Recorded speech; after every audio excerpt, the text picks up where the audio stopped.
जय भवानी, जय शिवाजी, जय कांग्रेस। मित्रों, जिला पार्टी अध्यक्ष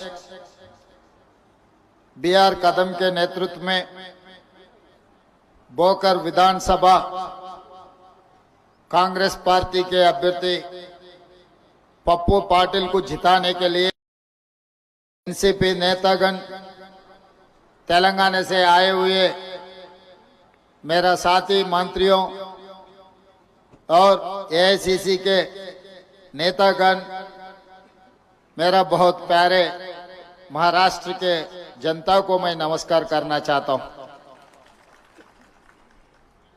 मैं कहीं से नहीं आया, ना उत्तर प्रदेश, ना मध्य प्रदेश, ना बिहार से नहीं आया। मैं आया हूं आपके पड़ोसी राज्य से, तेलंगाना राज्य के मुख्यमंत्री हूं।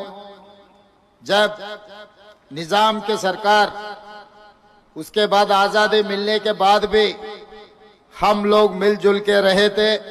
एक ही सरकार में, एक ही जगह में, एक ही तालीम में हम लोग कर रहे थे। मगर जब विभाजन हुआ, आप लोगों को महाराष्ट्र में, कुछ अपने भाई बहनों को कर्नाटक में, बाकी का जो हिस्सा बचा वो तेलंगाना राज्य ने बनाया। इसीलिए मैं ये बात सीधा मैं कहना चाहता हूं, मैं आपके ही परिवार का हूं, मैं आपका ही भाई हूं। यहाँ पर जितने भी हमारे भाई लोग, हमारे बहन लोग हैं, मैं आपका ही परिवार से आया हूं, बगल के राज्य से। इसीलिए मैं आया हूं। ये चुनाव नहीं है, ये चुनाव एक जंग है। इसमें इस जंग में अब गद्दारों को हराने का बहुत जरूरी है। चुनाव आते रहते जाते रहता है, मगर ये चुनाव ऐसे वैसे चुनाव नहीं है। हम लोग किताबों में पढ़ते थे महाराष्ट्र धरती के बारे में, ये वीरों का धरती है। ये वीरों का धरती में हम पढ़ा था किताबों में, छत्रपति शिवाजी महाराज के बारे में हम पढ़े थे। हम पढ़े थे डॉक्टर बाबा साहेब अम्बेडकर जी ने जो संविधान इस देश को दिया हुआ है, डॉक्टर बाबा साहेब अम्बेडकर के बारे में हम किताबों में पढ़े थे। उसके बाद हम सुने थे बाला साहेब ठाकरे के बारे में, शरद पवार जी के बारे में हम लोग सुने थे। मगर आज के तारीख में हम देख रहा है एक नाथ शिंदे, वो बाला साहेब ने उनको ऑटो चलाने वाले को मंत्री तक लेकर गए, मगर उन्हें उनके बेटा उद्धव ठाकरे जी को पीठ में चूरा भोंक कर गद्दार कर दे के गुजरात के गुलाम बन गए उन्होंने। और अजित पवार, उनके चाचा शरद पवार ने खुद के बेटी को मंत्री नहीं बनाए, मगर भाई का लड़का, खुद का लड़का समझकर अजित पवार को वो मंत्री, उप मुख्यमंत्री बनाया। मगर वापस में अजित पवार ने क्या किया, चाचा को धोखा देकर पीठ में चूरा भोंक के, वो भी धोखा दे के आज गुलाम बन गए गुजरात के। और तीसरा, इनके बारे में मेरे से ज्यादा जानकारी आप लोगों को है, क्योंकि इनको 2 बार मुख्यमंत्री बनाए, संसद बनाए, विधायक बनाए। उनके फादर को भी महाराष्ट्र के मुख्यमंत्री बनाए। कांग्रेस पार्टी ने गली से लेकर दिल्ली तक जो नौकरी, जो कुर्सी देना है, अशोक चव्हाण साहब को सब कुछ दिया हुआ है कांग्रेस पार्टी और गांधी परिवार ने।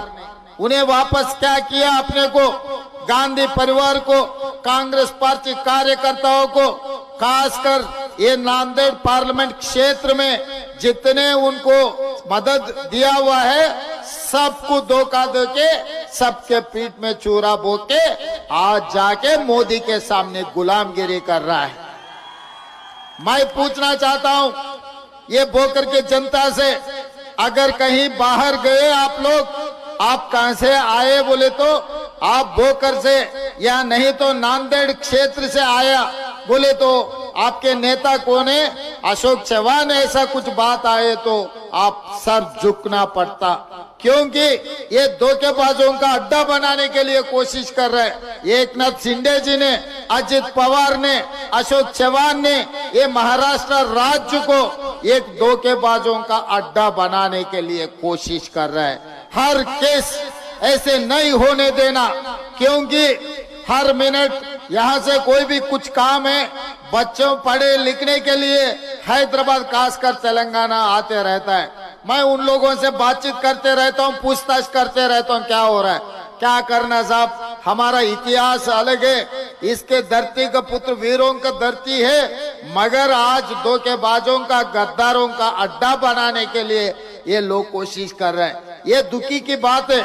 इसीलिए इस क्षेत्र से ये गद्दारों को सबक सिखाना है। यहाँ ये विधानसभा से एक कांग्रेस पार्टी कार्यकर्ता, एक किसान का बेटा, आपके भाई गरीब परिवार से आया, आज इन्हों टक्कर ले रहा है एक अमीर बोले तो कितना पैसे है, कितना धन है, खुद को भी हिसाब किताब पता नहीं है, उतने कमाया वो आदमी आज बोकर से चुनाव जीतने के लिए कोशिश कर रहा है। उनका हिम्मत एक ही है, पैसों का हिम्मत है।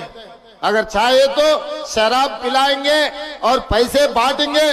इस विधानसभा में चुनाव जीतने के लिए उन्होंने कोशिश कर रहा है। मैं अपने भाई बहनों से एक ही गुजारिश करता हूँ, उसका कोई मेहनत की कमाई नहीं है, कोई पसीना निकाल के पैसे नहीं कमाया, जितना भी दिया ले लो, जेब में अगर रहा तो वो भी ले लो,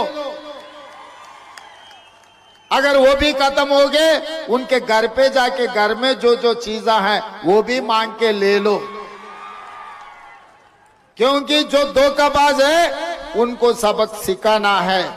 दे दे तो मना मत करो, सब कुछ ले लो, पूछ के ले लो, छीन के ले लो, मगर वोट तो पप्पू पाटिल को दो,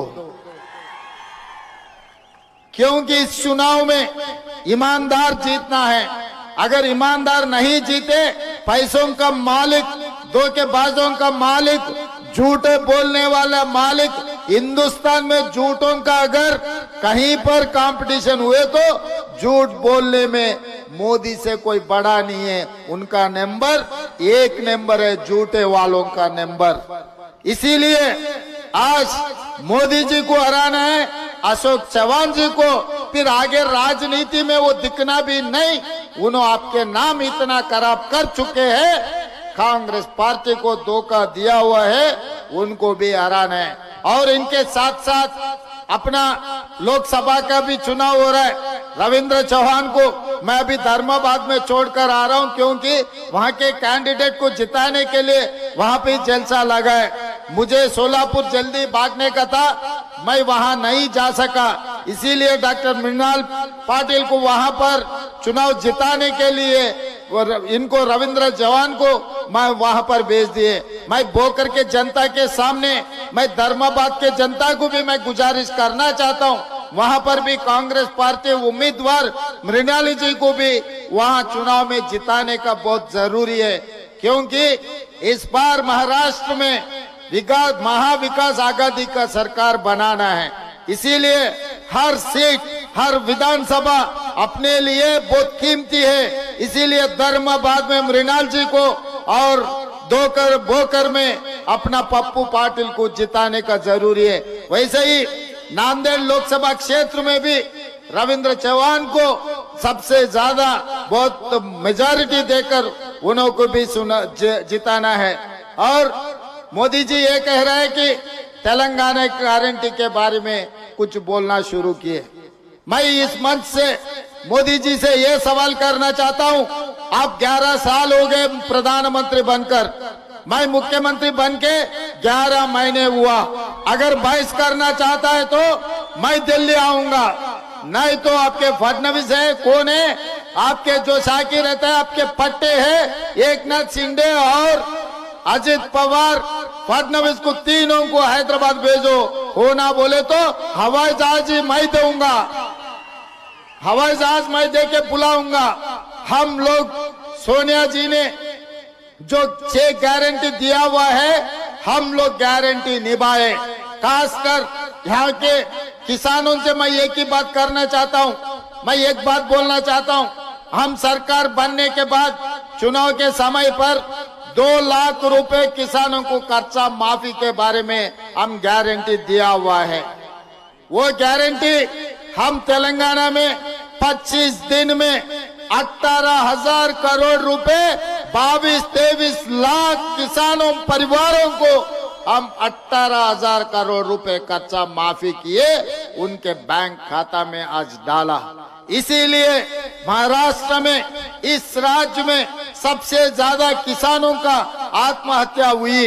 हिंदुस्तान में सबसे ज्यादा 20,000 लोग किसानों ने यहाँ पर खुदकुशी किए। इसीलिए कांग्रेस पार्टी ने ये गारंटी दिया हुआ है किसानों को, 3 लाख कर्जा माफी करने का किसानों को वादा किए। जैसा हम लोग तेलंगाना में 2 लाख रुपए कर्जा माफी किए, महाराष्ट्र में, इस राज्य में भी किसानों को 3 लाख कर्जा माफी करने का जिम्मेदारी महाविकास आघाड़ी उठाने वाले हैं। और इसके अलावा नौकरी के बारे में मोदी जी ने 2014 में ये बात कहा, हर साल 2 करोड़ नौकरी देने के लिए। 11 साल हो गए मोदी जी प्रधानमंत्री बनकर, 11 साल में 22 करोड़ नौकरी देने का था। मगर पिछले साल मैं लोकसभा में था, मैं सवाल पूछे तो वो जवाब दिए 7 लाख लोगों को नौकरी दिए। मतलब 1% भी नहीं दिया हुआ है मोदी जी ने किसी बेरोजगार युवता को। मगर तेलंगाना राज्य में 10 महीने में 50,000 सरकार नौकरी मैं दिया हुआ हूँ। अगर मोदी जी आपको कोई शक है तो आपके आदमी लोगों को हैदराबाद भेजो, एलबी स्टेडियम में 50,000 लोगों को मैं खड़ा करता हूँ, पूरा गिन लो। अगर एक भी कम पड़ा मैं माफी मांगता हूँ, नहीं तो आपके लोग वहीं पर तेलंगाना जनता को माफी बोलकर निकलना है। इसीलिए हम सरकार नौकरी 10 महीने में 50,000 दे चुका है तेलंगाना में। इसके अलावा गरीब परिवारों को 200 यूनिट बिजली हम तेलंगाना में मुफ्त में दे रहा है।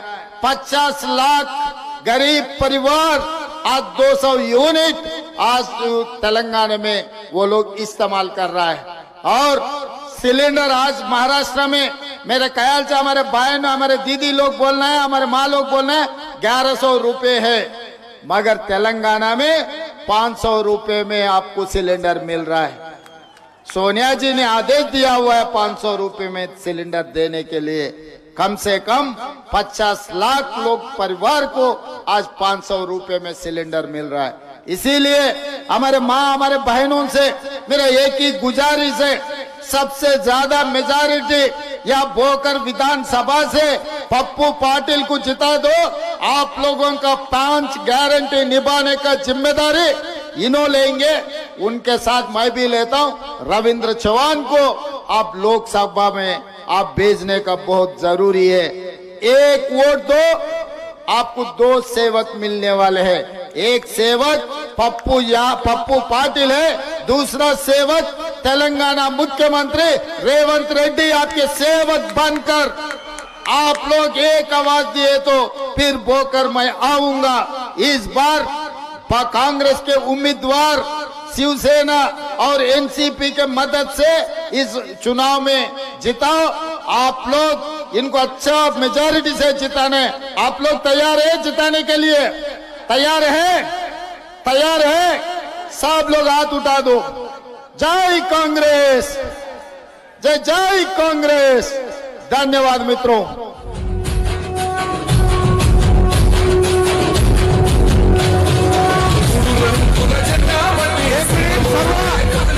आवाज बंद करा स्पीकर। 1 मिनिट।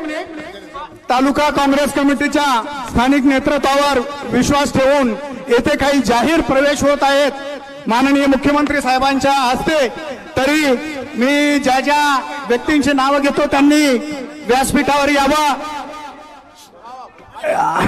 एले हिरे साहेब, आंबेडकरी चळवळीचे पत्रकार।